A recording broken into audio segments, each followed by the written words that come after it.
I thought I knew the man sleeping next to me. I believed the walls of our beautiful home were my fortress. I was wrong. I learned that day that a forgotten item is not just an inconvenience. It is a revelation.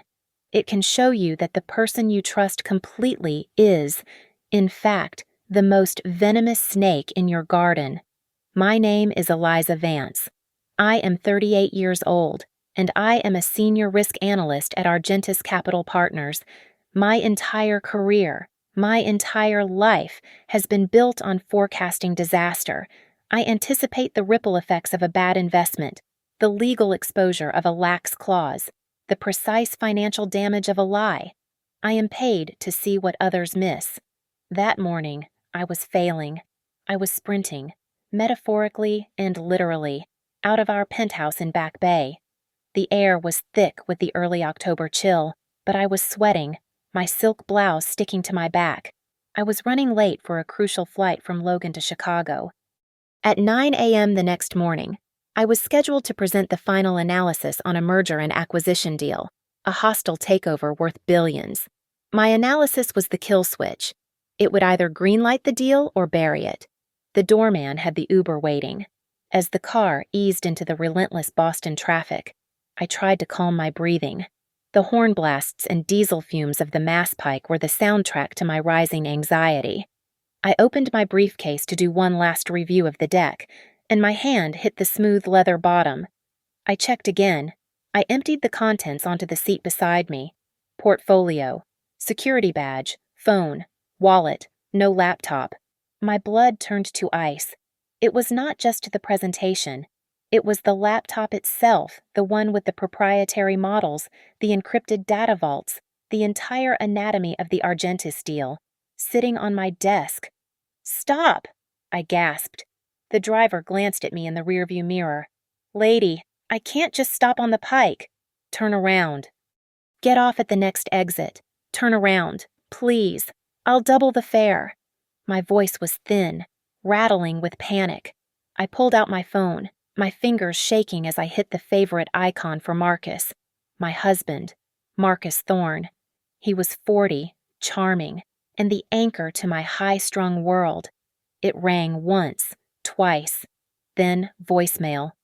"Hi, you've reached Marcus." I hung up and dialed again. Voicemail. Of course, I told myself, trying to rationalize the cold knot in my stomach. It was just past 9:30. He was at the gym. He was a creature of absolute routine, an hour of cardio, 30 minutes of weights, steam room. He never missed it. He wouldn't have his phone. It was fine. Everything was fine, just delayed. The ride back was a blur of self-loathing, the waste of time, the unprofessionalism. I paid the driver, sprinted through the lobby, and took the private elevator up, my heart hammering against my ribs from the sheer stress of the delay. I burst into the apartment, expecting to hear the distant sounds of the television or his shower. There was only silence, a thick, heavy, unnatural quiet. I saw it instantly.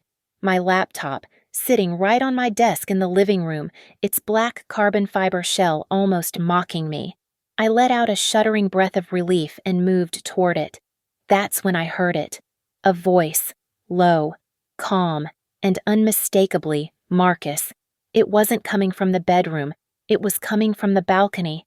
I froze. He wasn't supposed to be here. He was supposed to be at the gym. The gym was his alibi for everything, his sacred time. The heavy glass door leading to the terrace was cracked open, just an inch.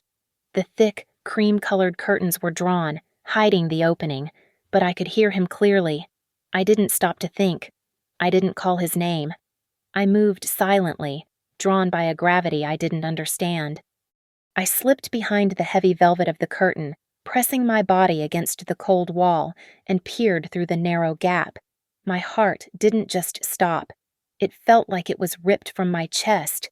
Marcus was not at the gym. He was standing in the morning chill wearing only his plush terry-cloth bathrobe, the one I had bought him for his 40th birthday. He was not alone. He was facing a woman I had never seen before. She was tall, impeccably dressed in a razor-sharp gray suit, her dark hair pulled into a severe knot. She looked like she belonged in a boardroom, not on my private balcony at 9 in the morning. And as I watched, paralyzed, I saw my Marcus hand her a small, silver object, an external hard drive. My mind fractured. The image on the balcony, Marcus, the robe, the woman, the drive refused to compute. It was like looking at a complex equation where the variables suddenly changed, making the entire problem unsolvable. My body was still hidden by the curtain, but my mind was spinning backward, violently. I saw him as he was 5 years ago at the Museum of Fine Arts Gala. It was a dreadful charity event, all forced smiles and bad champagne, and I was there representing Argentis. He had appeared through the crowd, holding 2 fresh glasses. "You look like you need a rescue," he'd said, his smile disarming, crinkling at the corners of his eyes. He was magnetic. He listened. In a city of ambitious, driven people who waited for their turn to speak, Marcus actually heard what you said. He seemed utterly fascinated by my work, by my mind. "A risk analyst," he'd mused, leaning against the marble column. "So you predict the future." "I predict the failures," I'd corrected. Even better. His admiration felt warm, genuine. He was the opposite of the cutthroat world I lived in. My world was Argentis Capital Partners. It wasn't just a job, it was a birthright, a burden, a fortress I had to defend. My father, one of the founding partners, was a man of ironclad ethics, a legend in finance who believed your word was the only currency that mattered. When he passed, he left me his name, his stake, and a board of directors who watched me, waiting for me to fail. I had to work twice as hard, be twice as smart, just to prove I was worthy of the name Vance. Marcus had none of that pressure. He was a private investor, a term in Boston so vague it was meaningless. He managed his family portfolio, he'd said, which apparently required him to do little more than read the Wall Street Journal over a 2-hour breakfast. He never needed to work. He had old money, the kind that allowed him to be perpetually, comfortably supportive. That support was a drug. I remembered the endless nights I'd come home, my shoulders tight, my mind buzzing from a 12-hour day analyzing a hostile deal. Marcus would be there. He'd rub my shoulders, pour me a glass of Cabernet, and listen. He'd sit across from me at our kitchen island, his expression one of pure empathy, as I vented about the pressures, the personalities, the firewalls. My stomach clenched. He wasn't just listening. He was mining, a flash of memory, sharp and cold. A few months ago, we were in bed, my laptop open. He'd traced a finger along the keyboard. "It's amazing what you do, Eliza. How does Argentis keep all this information safe? I mean, the security on these multi-billion-dollar deals must be insane." I'd laughed, flattered. "It's a fortress, Marcus, biometrics, encrypted servers, split data. But what about just you?" he'd asked, his curiosity so adorable, so earnest. "Your laptop, for instance. Is it really secure?" The nausea was rising now, thick and acidic in my throat. I remembered him coming to me, maybe 6 weeks later, holding a small USB stick. "Hey, I was reading about these new security protocols online. I found something. An enhanced security software. It's supposed to be better than what the corporations use. Let me install it for you. I want to protect you." He wanted to protect me. I had let him. I had sat there, sipping coffee, while my husband, the charming man who never needed to work, installed a Trojan horse directly into the heart of my father's legacy. Every gesture of love, every supportive word, every glass of wine, it was all a lie. The late-night dinners he'd ordered when I was working, the encouragement to talk it out, the pride he took in my success, it was all a calculated, meticulous performance. He had transformed our home, our marriage. into an intelligence-gathering operation. I leaned my head against the cold plaster wall, closing my eyes. I had been so worried about a rival firm, an internal competitor, a market crash. I had analyzed every possible risk except the one sleeping in my bed, the one who kissed me goodbye that morning. This wasn't an affair. An affair would have been messy, emotional. This was clean, cold, and utterly devastating. This was espionage. I forced my body to remain perfectly still. My lungs burned, demanding air I refused to take. The only sound I allowed was the frantic pulse beating in my ears, a counter rhythm to the low voices on the balcony. I was a statue of ice, hidden by velvet. "This is the raw data for the Kestrel deal," Marcus said. His voice was stripped of all the warmth I'd ever known. It was the flat, cold tone of a transaction. "It includes Argentus's internal projections, the final valuation models." The woman, this stranger in my home, nodded. She didn't look at him. She was staring at the small silver drive in her hand. "Their rival will pay highly for this," she said. Her voice was smooth, with a faint European accent. "They will know Argentus's exact ceiling. They won't just win the bid, they will bleed them." "That's not my problem," Marcus said. The impatience in his voice was new, ugly. "My problem is the transfer." "When is my cut being moved?" "After we verify the data," the woman replied dismissively. She finally glanced at him. "But don't worry, Marcus, you'll be taken care of." It sounded less like a promise and more like a warning. The woman Serafina. I would learn her name soon enough. Turned to leave, walking toward the private elevator access at the far end of the terrace.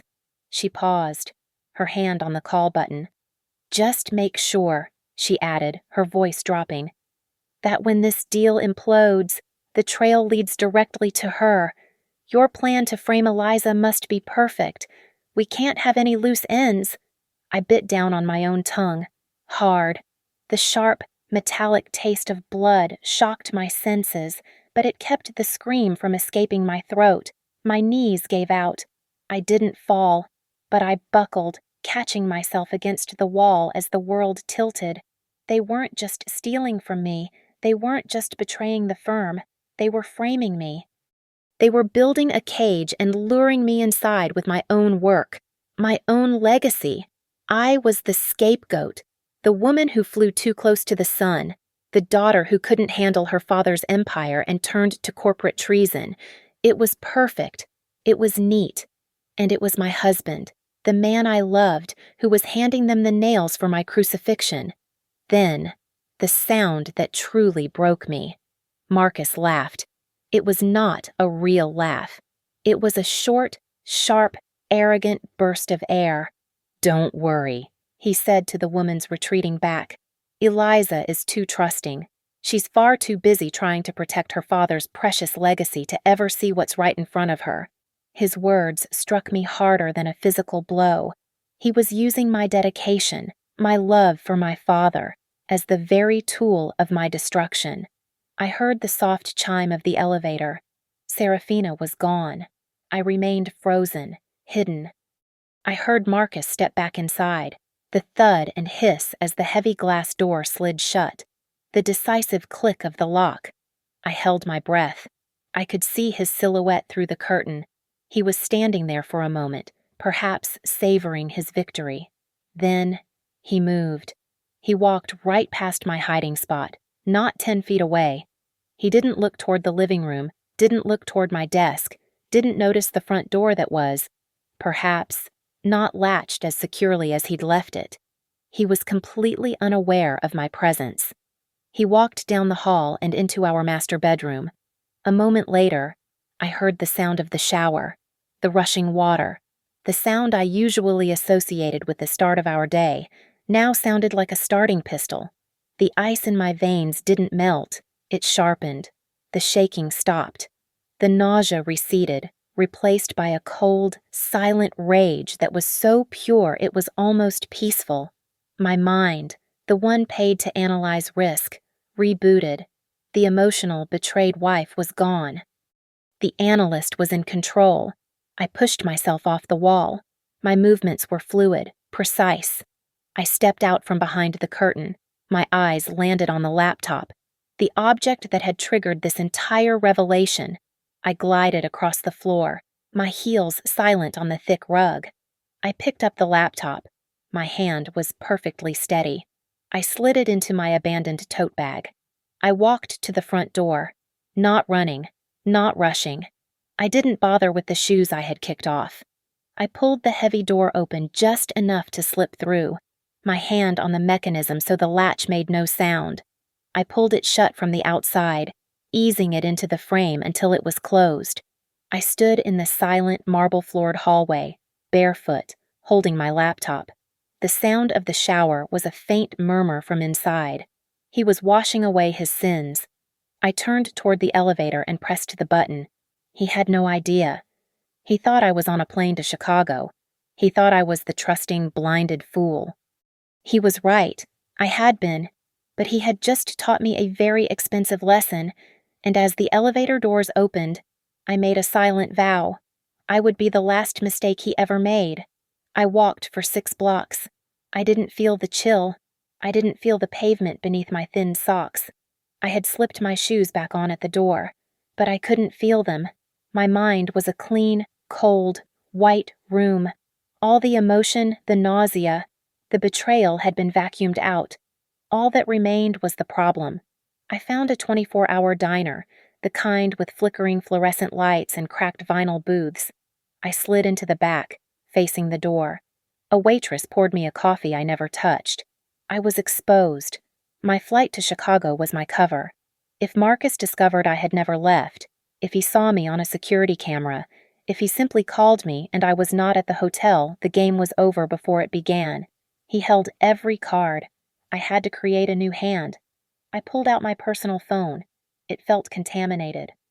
I knew it was compromised, but I needed it for one last act.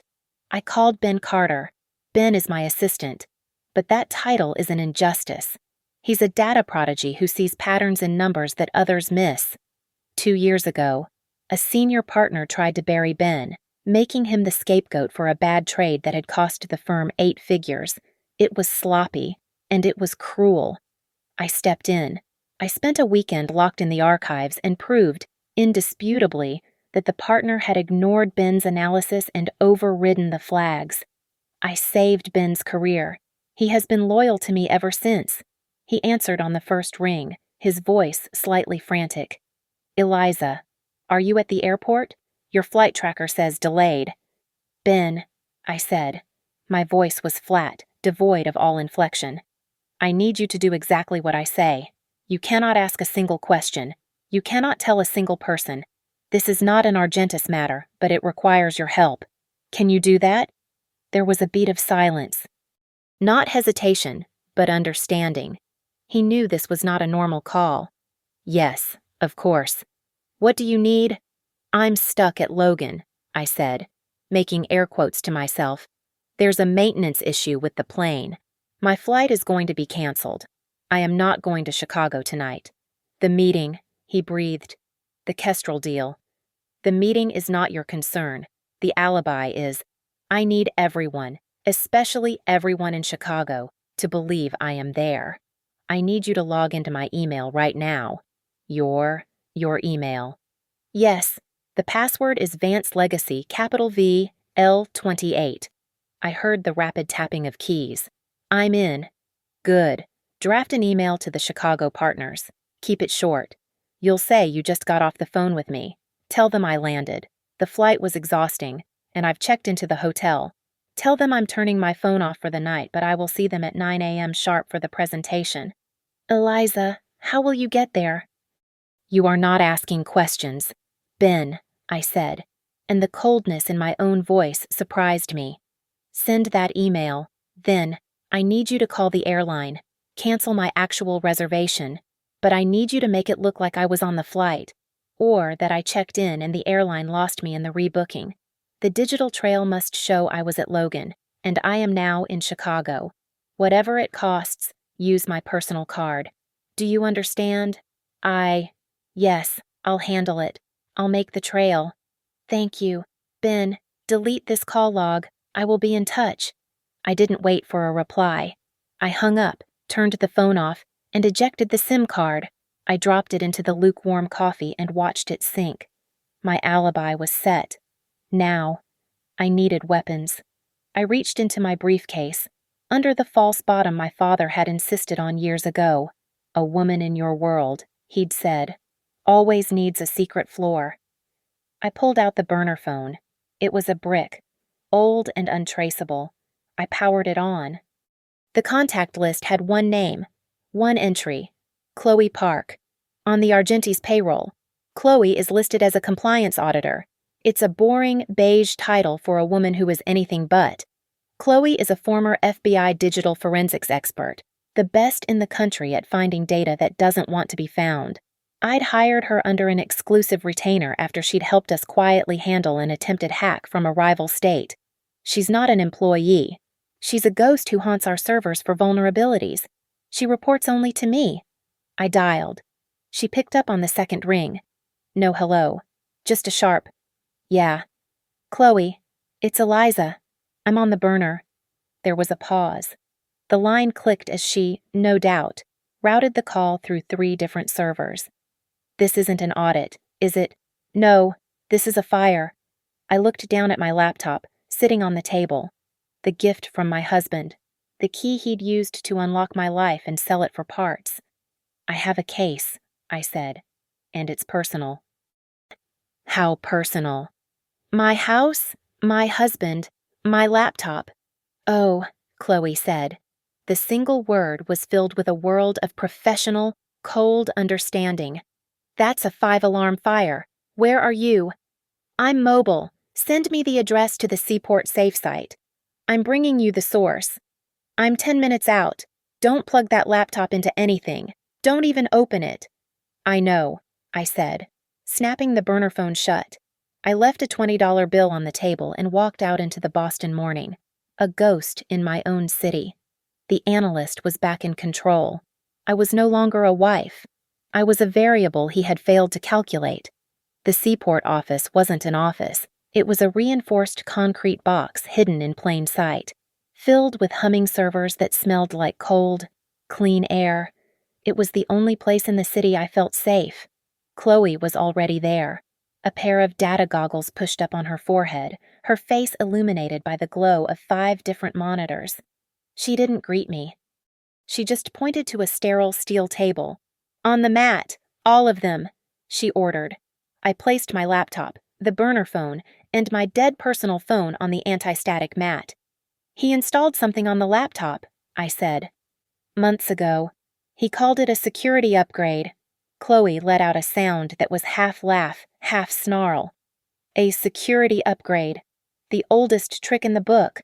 She didn't touch the laptop. She booted a clean system from her own server and created a perfect, isolated digital clone of my hard drive. She was an archaeologist, and she was about to excavate my life. I sat on a metal stool, my hands clasped so tight my knuckles were white, and watched. It didn't take an hour. It took 20 minutes. There, she said, pointing to a line of code in a sea of data. Son of a bitch. He didn't just use an off-the-shelf program. He nested it. She zoomed in. It's a keylogger, top of the line. It's been logging every keystroke you've made for the past 6 weeks. But this is the real prize. She highlighted another string of code, one that was disguised to look like a critical system file. A remote access Trojan. A rat. The blood drained from my face. He had full access. Eliza, Chloe said, turning to look at me for the first time. Her eyes were hard. I don't mean just your files, I mean full, real-time access. He could see your screen. He could turn on your webcam, your microphone. He had everything. Your passwords, your emails, every draft, every number you crunched. I thought of the long nights I'd worked, the times I'd talked to myself, the private, frustrated phone calls. He had been there, watching, listening. The supportive husband was a spy. He's good, Chloe muttered, her fingers flying. Or he hired someone who is… He doesn't have money to hire someone, I said, thinking of his family portfolio. Chloe raised an eyebrow. Let's check. With a few commands, she was no longer on my laptop. She was in the deep web, accessing financial databases I didn't even know existed. She typed in Marcus Thorne. The screen populated with data and debt. Eliza, Chloe said, her voice softening for the first time. This family portfolio of his, it's a ghost. It was liquidated 3 years ago, right before you got married. What no? He makes investments. He's been living on you, Eliza, 100%. And this is worse. She pointed to a list of outstanding loans, private, high interest, the kind you don't get from a bank. He's in debt, deep. We're talking 7 figures. He's leveraged to the hilt. The motive. It was so simple, so ugly. He was broke. So he sells one deal, I whispered. He sells Kestrel to get out of debt. No. Chloe was already miles ahead of me. A one-time deal doesn't get him out of this hole. This is desperate. He needs a windfall, not a paycheck. She was typing again. Her eyes narrowed. He's been receiving small encrypted payments for 6 weeks from a shell corporation, a holding company registered in the Caymans. Crestview, I said, the name leaving a taste of acid in my mouth. Chloe's head snapped up. How did you know? They're our main rival on the Kestrel deal. They're the ones who would pay the most. Chloe's fingers moved like a concert pianist's. A new window opened, a corporate hierarchy chart. The Cayman Shell Company led to another, which led to another, and at the top, the logo Crestview Holdings. That woman on the balcony, I said, my voice shaking. She was tall, dark hair, in a suit. Chloe typed Crestview Holdings, board. A series of polished corporate photos appeared. None of them were right. No, I said. She was different, more of a broker. Chloe's eyes lit up. A broker. She navigated to a different, darker corner of her database. She pulled up a name, Serafina Dubois. The photo was a grainy shot from a security camera in a Zurich hotel lobby. It was her. The same severe knot, the same cold profile. Serafina Dubois, Chloe read. She's not on their board. She's not on their payroll. She's a ghost, a corporate fixer. She specializes in data acquisition and problem removal. She's Crestview's personal shark. It all clicked into place. The overwhelming, horrifying, complete picture. He wasn't just selling me out for a quick score, was he? I asked, though I already knew the answer. No, Chloe said, her voice grim. This is a full-scale operation. Serafina wouldn't be involved for a simple data leak. They're not just paying him for the Kestrel data. They're paying him to destroy Argentus from the inside. And you're the trigger. He's framing me, I said. He's been framing you. Chloe opened one last file, the one that made me want to be sick. It was a secret. Encrypted email account registered under a false name. It was full of draft messages from me. Or, they looked like me. Marcus had been using the keylogger to steal my private access codes, my project terminology, my digital signature. He had fabricated an entire damning correspondence between me and a fake, untraceable account. It was a complete, ready-to-go package of high treason, showing me, Eliza Vance, selling out my father's company.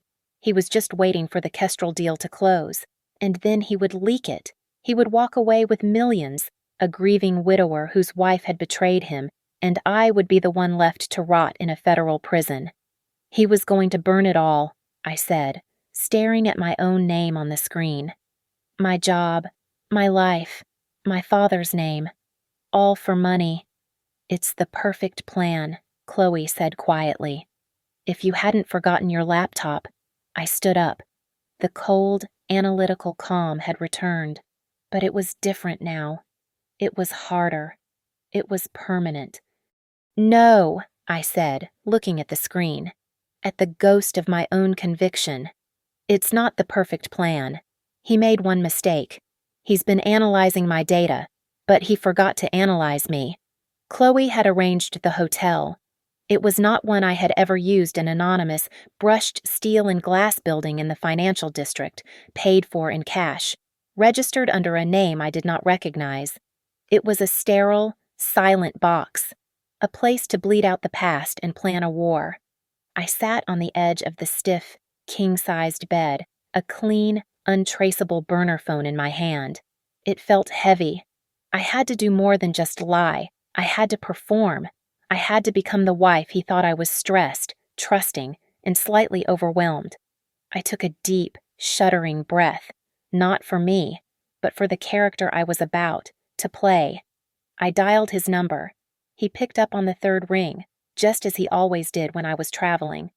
"Eliza, darling, you're not on the plane yet." I let a wave of pure exhaustion flood my voice. I didn't have to dig deep for it. "Marcus, you will not believe this day." I let out a heavy sigh. "I've been at Logan. For hours. Just sitting. They just canceled the flight. They're claiming a maintenance issue, but it's a total circus here." I was met with the perfect practiced beat of sympathetic silence. "Oh no, darling," he said, his voice dripping with the fake empathy I used to find so comforting. "That's awful. You must be exhausted. My poor girl. Do you want me to come get you? I can be there in 20 minutes. My stomach turned. He was offering to rescue me from the airport he believed I was at, the airport I had never gone to. He just wanted confirmation that I was still in the city, that I hadn't left, that his timeline was still intact. "No, no," I said, playing the part of the considerate, tired wife. "It's a nightmare. I'm not coming home just to turn around in 2 hours. I managed to get rebooked on the first flight out, 6 a.m.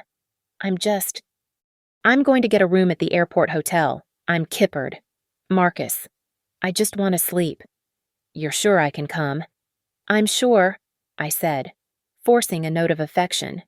"Go to sleep. I'll call you when I land tomorrow." "All right, my love," he whispered, the co-conspirator, the loving husband. "Get some rest. I miss you." "I miss you too," I said. The lie tasted like poison. I hung up. I did not move for a full minute. The silence of the hotel room rushed back in. Phase 1 was complete. He believed I was out of the house for the night. He believed I was in Chicago tomorrow. He believed he was in control. I slept for 3 hours in my clothes, on top of the covers, with the same cold, analytical calm. The next day, I let the clock run. 9 a.m., the time of my Chicago presentation, came and went. I sat in the hotel room, watching the numbers on the digital clock. I imagined Marcus at home, perhaps at the gym, perhaps sitting on our balcony, waiting. At 10:30 a.m., I started the war. I called him. This time, there was no exhaustion in my voice. There was only raw, unadulterated panic. I didn't even say hello. The moment I heard him answer, I let out a choked sound, half sob, half gasp. "Marcus, oh God, oh God, Eliza." His voice snapped to attention. "What is it? What's wrong? How was the meeting? Did it happen?" "It was a disaster," I yelled, letting my voice crack. "A total, unmitigated disaster, Marcus. They knew Crestview. They knew things they couldn't possibly have known." I was feeding his ego, confirming his victory. I could almost feel his silent smirk through the phone. "What?" he said, playing his part perfectly. Shocked, concerned. "What do you mean, they knew? How is that possible?" "I don't know. They knew our valuation model. They knew our top-line offer. It was like they were reading from our playbook. They knew our every move. Marcus." I was pacing the room, my voice rising, selling the hysteria. "My God, Eliza, I have to go," I stammered. "They've called a recess. I need to think." I hung up on him, leaving him in the vacuum, letting him savor the success of his treachery. I gave him an hour. 1 hour to report to Serafina, to celebrate, to feel utterly secure. Then I called back. "I'm at the hotel," I said, my voice low, conspiratorial, and terrified. "Marcus, I'm scared." "What's going on, darling?" "I don't know who to trust," I whispered. "That meeting, it felt like an ambush. I'm worried about the Argentis network. I'm worried about the hotel Wi-Fi. I'm worried about everything." This was the bait. This was the move that would define the rest of the game. "I'm so worried," I said, my voice breaking. I think I'm going to move the most critical files, the final Kestrel risk models.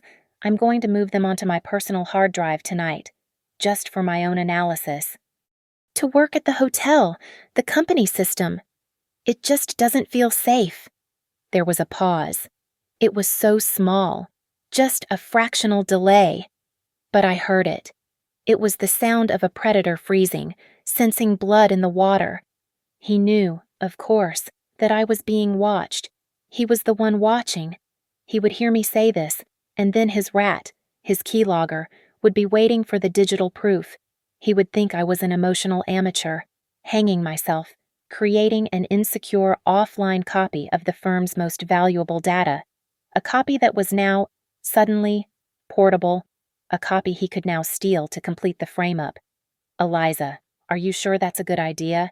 he said, his voice a perfect facsimile of concern.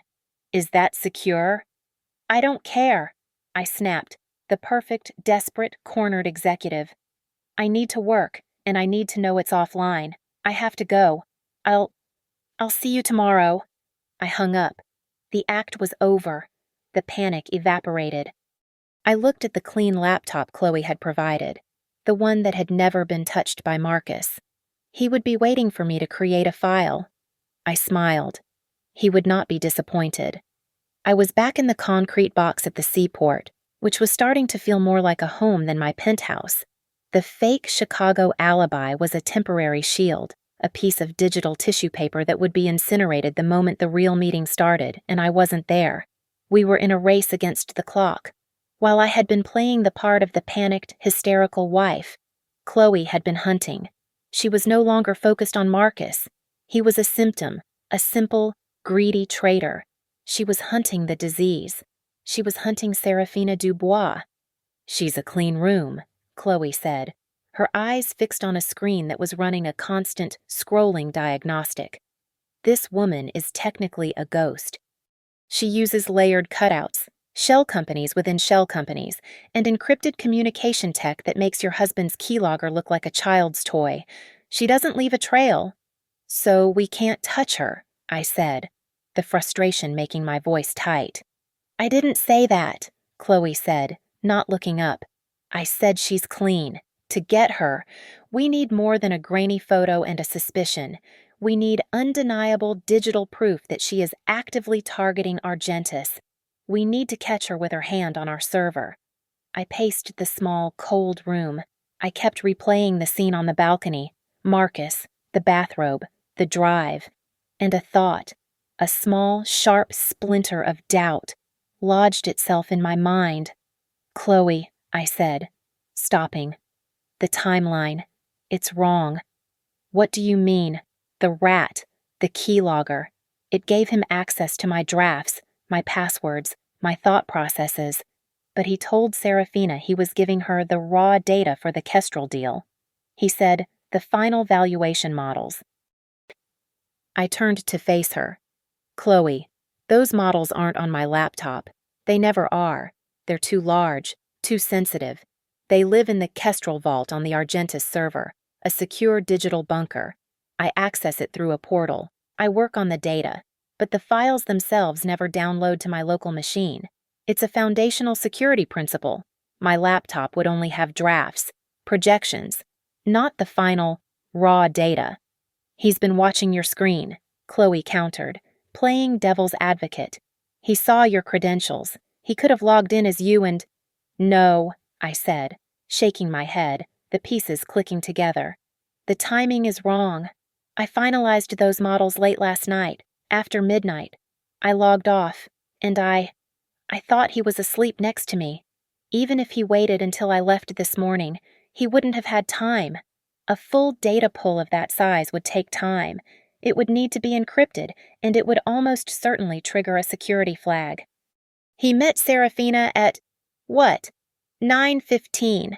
He had to have that drive before I even left the apartment. The keylogger only explains how he planned to frame me. It doesn't explain how he got the product he was selling.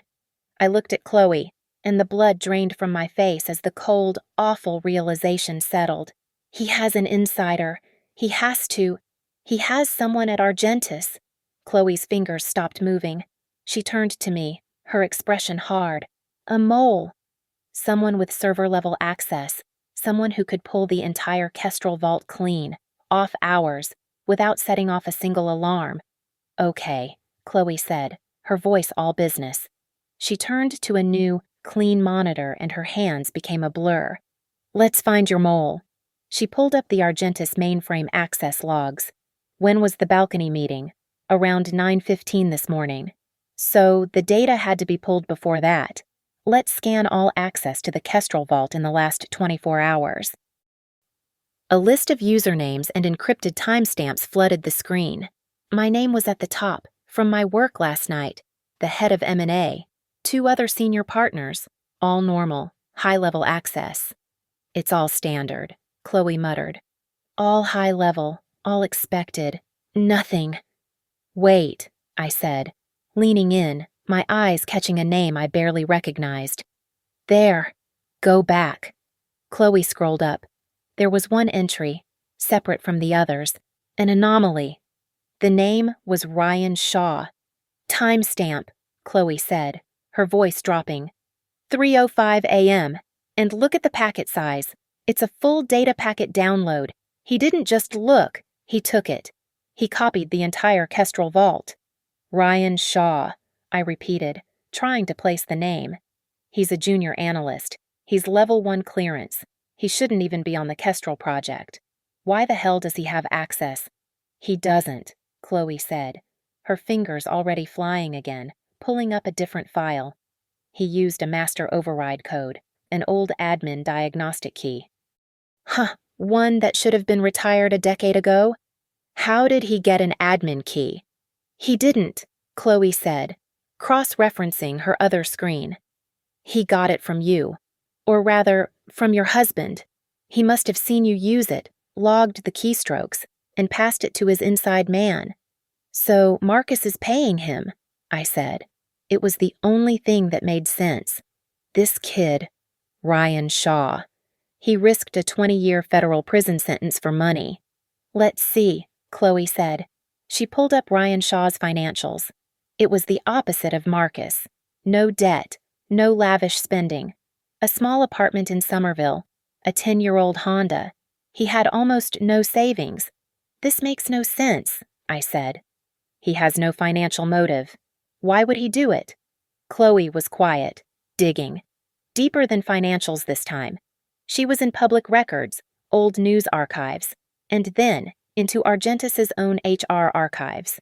She pulled up a file, a severance agreement. The name on the file was Michael Shaw. Who is that? I asked. Ryan Shaw's father, Chloe said grimly.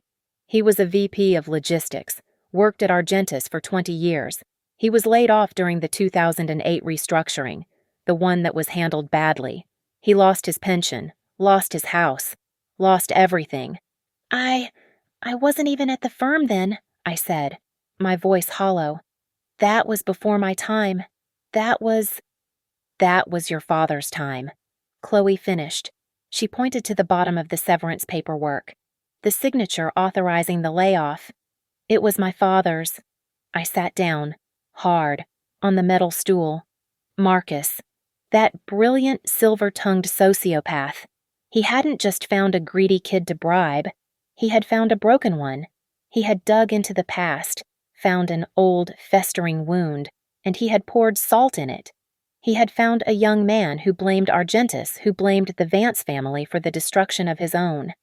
He's not being paid in money, I whispered, the horror of it settling on me. He's being paid in revenge. Marcus wasn't just leveraging my greed. He was weaponizing someone else's pain. He was letting Ryan Shaw burn down the legacy that had ruined his father, and in the process, Ryan was helping Marcus destroy me. The situation was a three-headed snake. There was Marcus, the vector of the betrayal. There was Ryan Shaw, the inside source, the weaponized ghost of my father's past. And there was Serafina, the invisible hand, the buyer.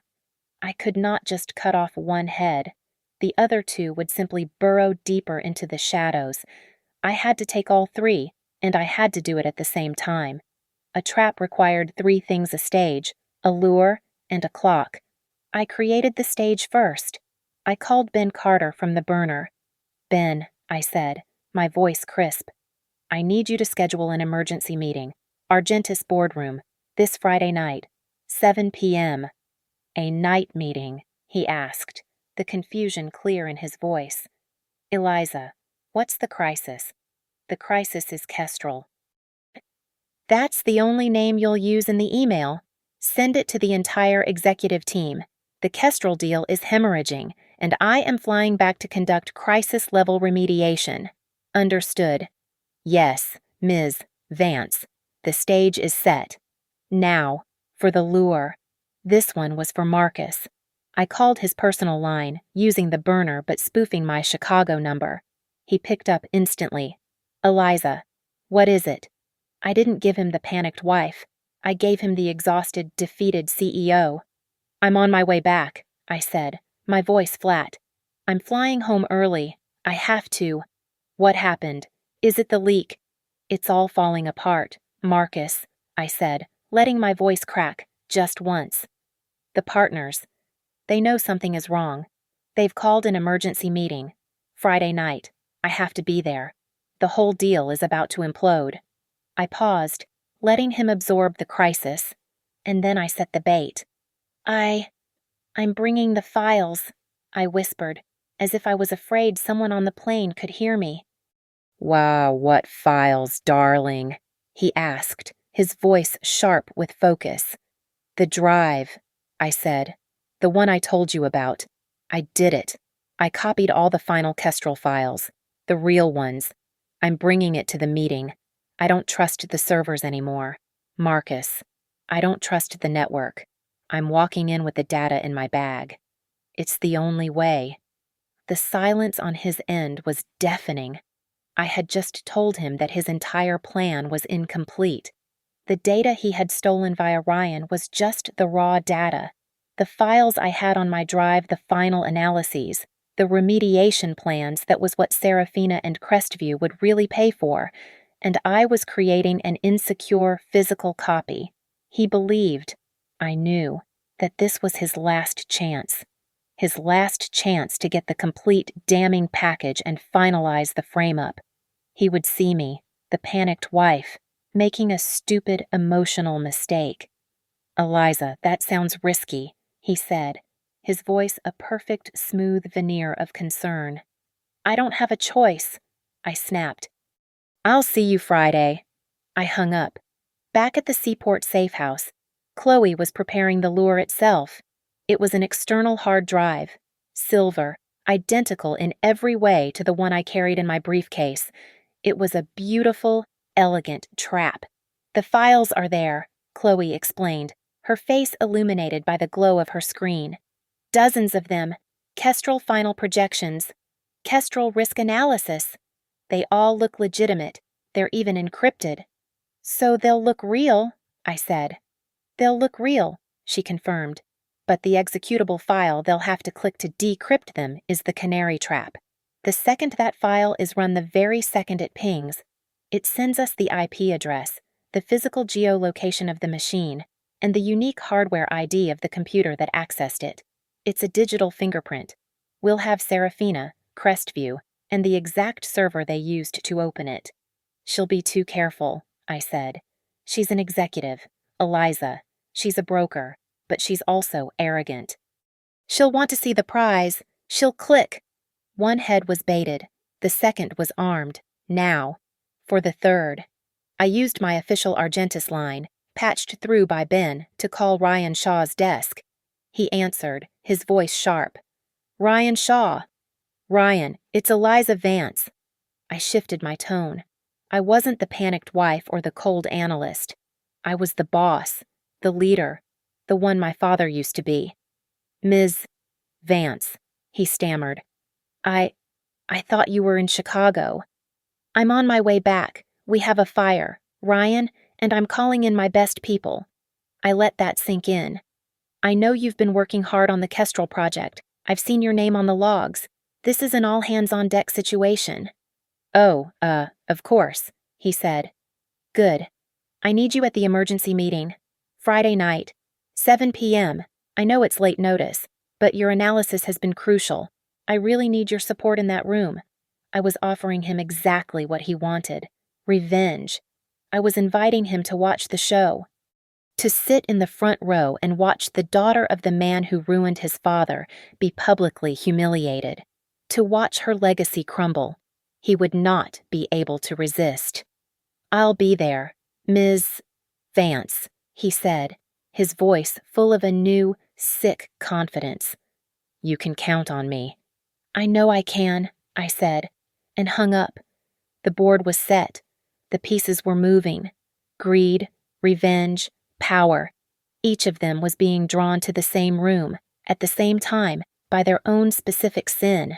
I deleted the call logs from the burner phone, destroyed it, and packed my bag. I booked a real flight, under my own name, from Chicago back to Boston. I was done hiding. I was no longer a ghost in my own city. I was the storm. The Argentus offices on a Friday night were a tomb of glass and steel. The main trading floor was dark, the monitors black, the only light coming from the emergency exit signs and the cold, blue glow of the city skyline through the floor-to-ceiling windows. It was a space designed for the noise of billions, but now it was utterly silent. I arrived at 6:50 p.m., my face pale, my hair pulled back in a severe, messy knot. I was wearing the same suit I'd supposedly worn on the plane from Chicago. I looked exactly as I was supposed to, exhausted, stressed, and on the verge of breaking. It was a perfect performance. I walked into the main boardroom. Ben was there, as were 3 other senior partners I had summoned my father's old, trusted guard, and sitting at the far end of the table, looking pale but with a sickening, self-satisfied glint in his eye, was Ryan Shaw. He was here to watch the Queen fall. Thank you all for coming, I said, my voice rough. I let my heavy tote bag drop onto the gleaming mahogany table with a thud. It was uncharacteristic. I was always composed. The partners exchanged worried glances. I'll be blunt. We have a leak. Kestrel is compromised. I set my personal phone on the table beside the bag. The bag itself, containing the silver hard drive, was left slightly open, just enough. Ryan Shaw's eyes flicked to the bag, just for a second, but I saw it. I am flying blind. Here. People. I continued, starting the meeting, the charade. I am locking down all access to the vault as of this moment. I need everyone to log into their terminals. We're going to verify every access point for the last 48 hours. I let the meeting drone on for 20 minutes. It was a masterclass in corporate panic. I was throwing out accusations, demanding protocols, running my team in circles. The tension in the room was thick enough to choke on. Ryan, I noted, was barely typing. He was just watching me, waiting.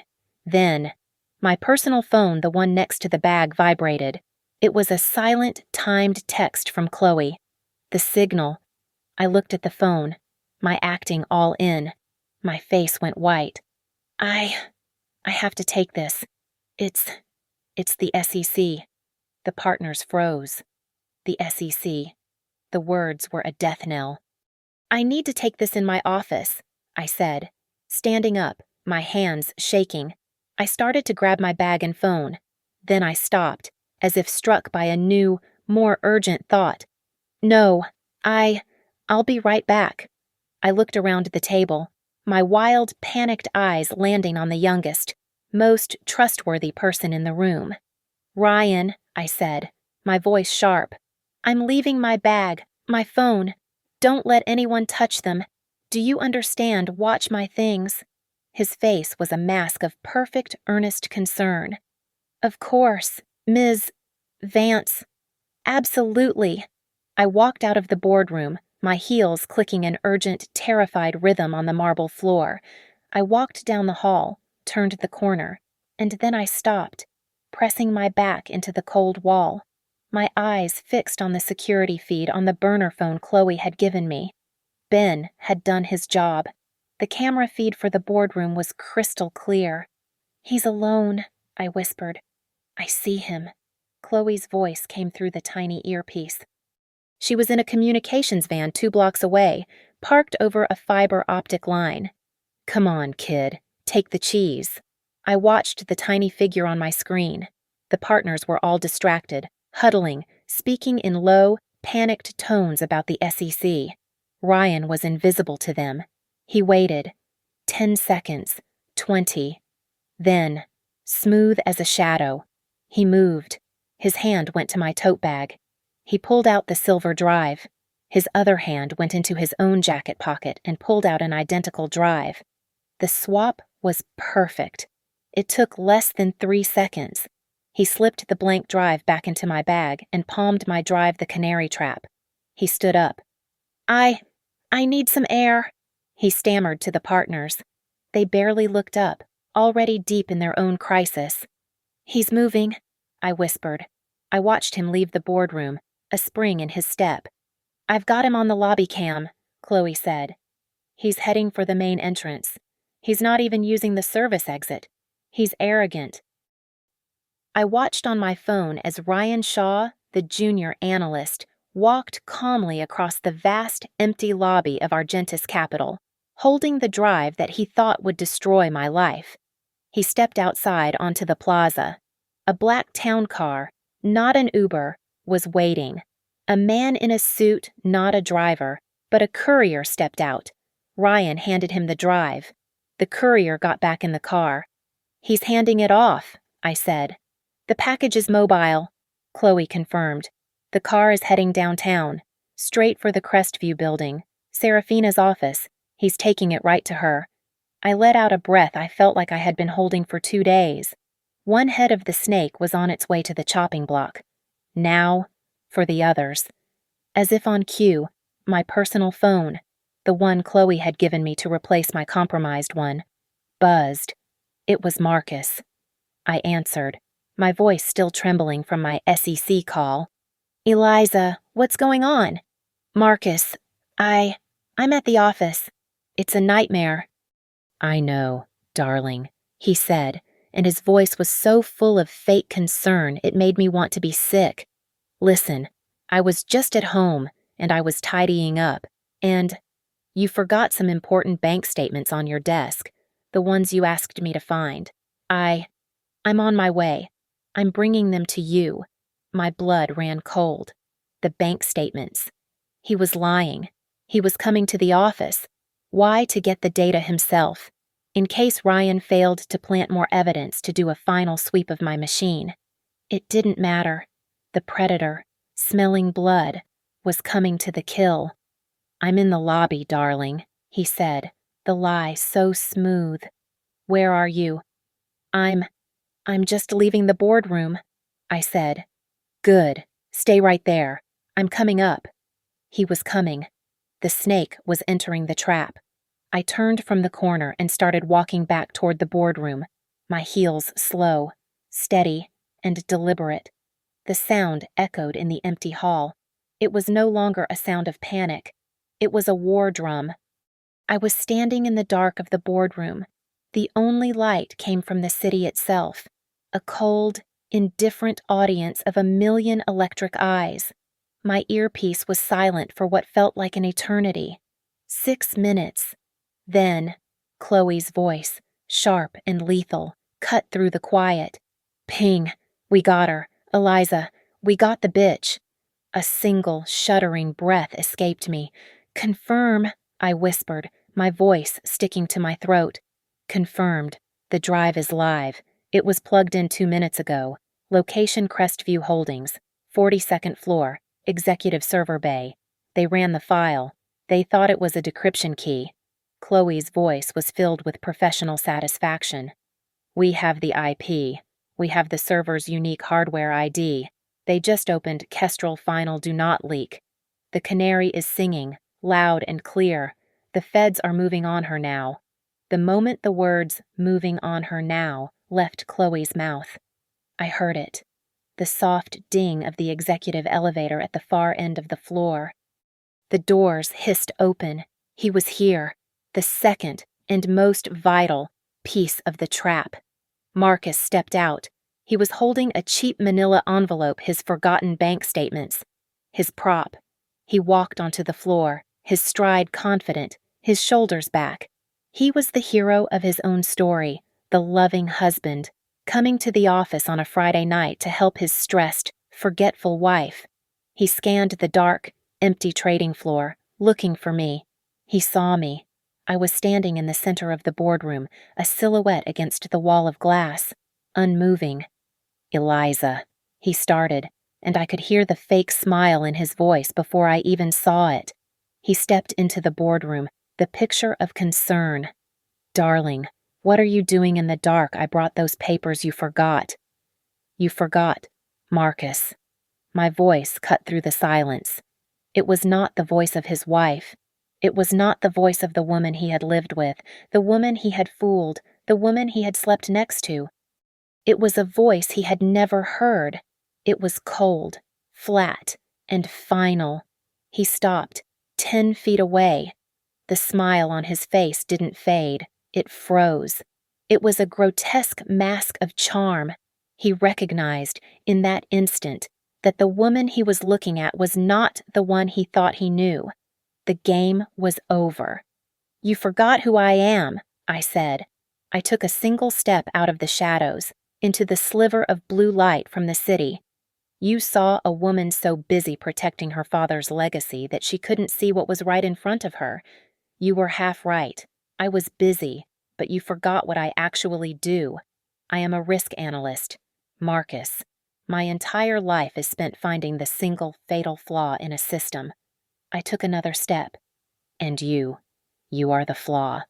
His face, the face I once believed was the kindest I had ever known, contorted. The mask didn't just crack, it shattered. It was replaced by the desperate, pale, cornered face of a rat. "Eliza, what?" "What are you talking about?" he stammered, his eyes darting to the hallway, to the exit. He was calculating his escape. "Am I talking about the Kestrel deal?" I asked, my voice as calm as a surgeon's. "Or am I talking about Ryan Shaw? How you found a broken young man and weaponized his grief against my father's memory. That was clever. Or am I talking about Serafina Dubois, your buyer?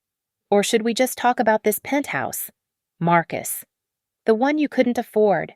The life you have been living. The life you have been stealing from me because your family legacy was a bankrupt lie." He didn't speak. He didn't try to deny it. He just acted. He turned and lunged, not at me, but for the elevator, his only way out. He sprinted across the marble, smashing the down button, his breath coming in ragged, panicked gasps. He backed away from me, his eyes filled with a pure, undiluted hatred. He was trapped, and he knew it. The elevator dinged. He whirled around, a desperate, final hope in his eyes that the car would be empty. The doors slid open. It was not empty. 2 men in dark suits, their faces grim, stood inside. Behind them, 2 more, wearing black jackets with 3 gold letters FBI emblazoned on the back. The digital forensics team. The team that had been waiting in the lobby for Chloe's signal. The team that was now here for him. Marcus Thorne, the lead detective said, his voice booming in the silent office. Marcus was flattened against the wall, his chest heaving. "You are under arrest," the detective continued, stepping onto the floor, "for conspiracy to commit economic espionage, wire fraud, and multiple violations of the Computer Fraud and Abuse Act." They moved in, fast and professional. The manila envelope, his pathetic alibi, clattered to the floor, scattering papers that meant nothing. They had his hands behind his back, the sharp click of the handcuffs echoing in the vast room. As they pulled him toward the elevator, his head swiveled, his eyes locking on mine. The hatred was so potent it was almost a physical force. It was the look of a sociopath who had been outplayed, outsmarted, and beaten at his own game. I looked back at him. My face was a mask of perfect, cold granite. I felt nothing. No victory, no pain. Just the quiet, clean snap of a trap closing. They pushed him into the elevator. The doors slid shut, sealing him in. I stood there for a long moment, watching my reflection in the dark glass. Then, I turned my back. I pulled out my new, clean phone. I sent a single text message to Chloe. Done. Get Ryan. Thank you so much for listening to this story. I'd love to know where you are tuning in from, so please drop a comment below and let's share our thoughts. If you enjoyed this, please subscribe to Lily Revenge Stories. Give this video a like, and show your support by hitting that hype button so this story can be heard by even more people.